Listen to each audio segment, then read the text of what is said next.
بسم اللہ الرحمن الرحیم۔ السلام علیکم ورحمۃ اللہ وبرکاتہ۔ معزز اسلامک اسکالرز، امید ہے کہ آپ خیریت سے ہوں گے۔ مشہور انبیاء کے سوائے حیات اور واقعات کے سلسلے میں سب سے پہلے حضرت آدم علیہ السلام۔ آدم یہ عبرانی زبان کے لفظ آدمہ سے بنا ہے، جس کا معنی مٹی یا زمین کے۔ چونکہ حضرت آدم علیہ السلام کو ہر علاقے کی مٹی کی آمیزش سے بنایا گیا تھا، تو اسی وجہ سے ان کا نام آدم پڑا۔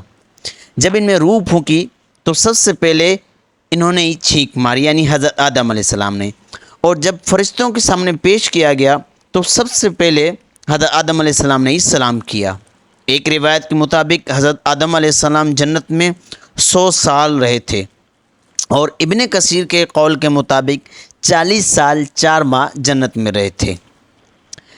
مشہور روایت کے مطابق حضرت آدم علیہ السلام کو سری لنکا میں اور حضرت حوا علیہ السلام کو جدہ میں اتارا گیا تھا۔ پھر دونوں کی ملاقات میدان عرفات میں ہوئی تھی۔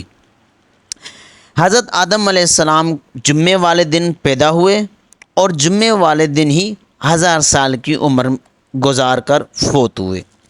ان کے لیے کفن اور خوشبو فرشتے جنت سے اللہ تعالیٰ کی اجازت سے لے کر آئے، اور فرشتوں نے ہی غسل دیا، کفن پہنایا، جنازہ پڑھایا اور لحد میں قبر میں دفنایا، اور ان کی اولاد کو غسل اور دفنانے کا طریقہ بھی بتلایا۔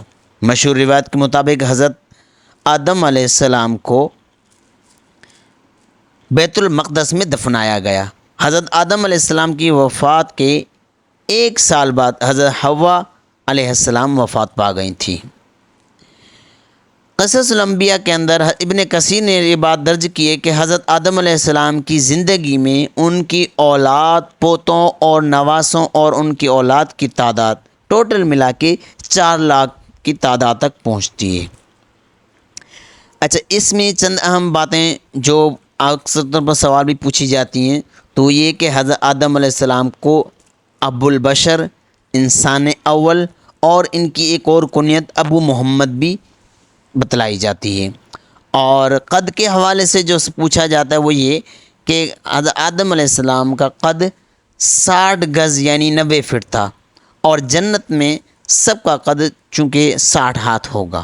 یہ دنیا کے اندر حضرت آدم علیہ السلام کا ہے، لیکن عام انسانوں کی بات کی جائے تو قد میں یہ جنت کے اندر سب کا یہ قد ہوگا۔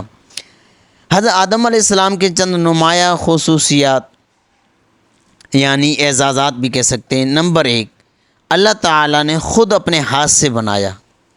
نمبر 2، اپنے روح کے مجسمے میں ان کی روح اللہ تبارک و تعالیٰ نے اپنی روح ان کے مجسمے میں پھونکی۔ نمبر 3، فرشتوں سے ان کو سجدہ کروایا۔ نمبر 4، مختلف چیزوں کے نام سکھلائے۔ نمبر 5 سے جنت میں ٹھہرایا۔ نمبر 6 اور آخری کہ اللہ تعالیٰ نے فرشتوں سے غسل، کفن اور جنازہ کروا کر دفنانے کا اہتمام کروایا۔ حضرت آدم علیہ السلام کا ذکر قرآن مجید کے اندر 8 سورتوں میں 25 دفعہ آیا ہے۔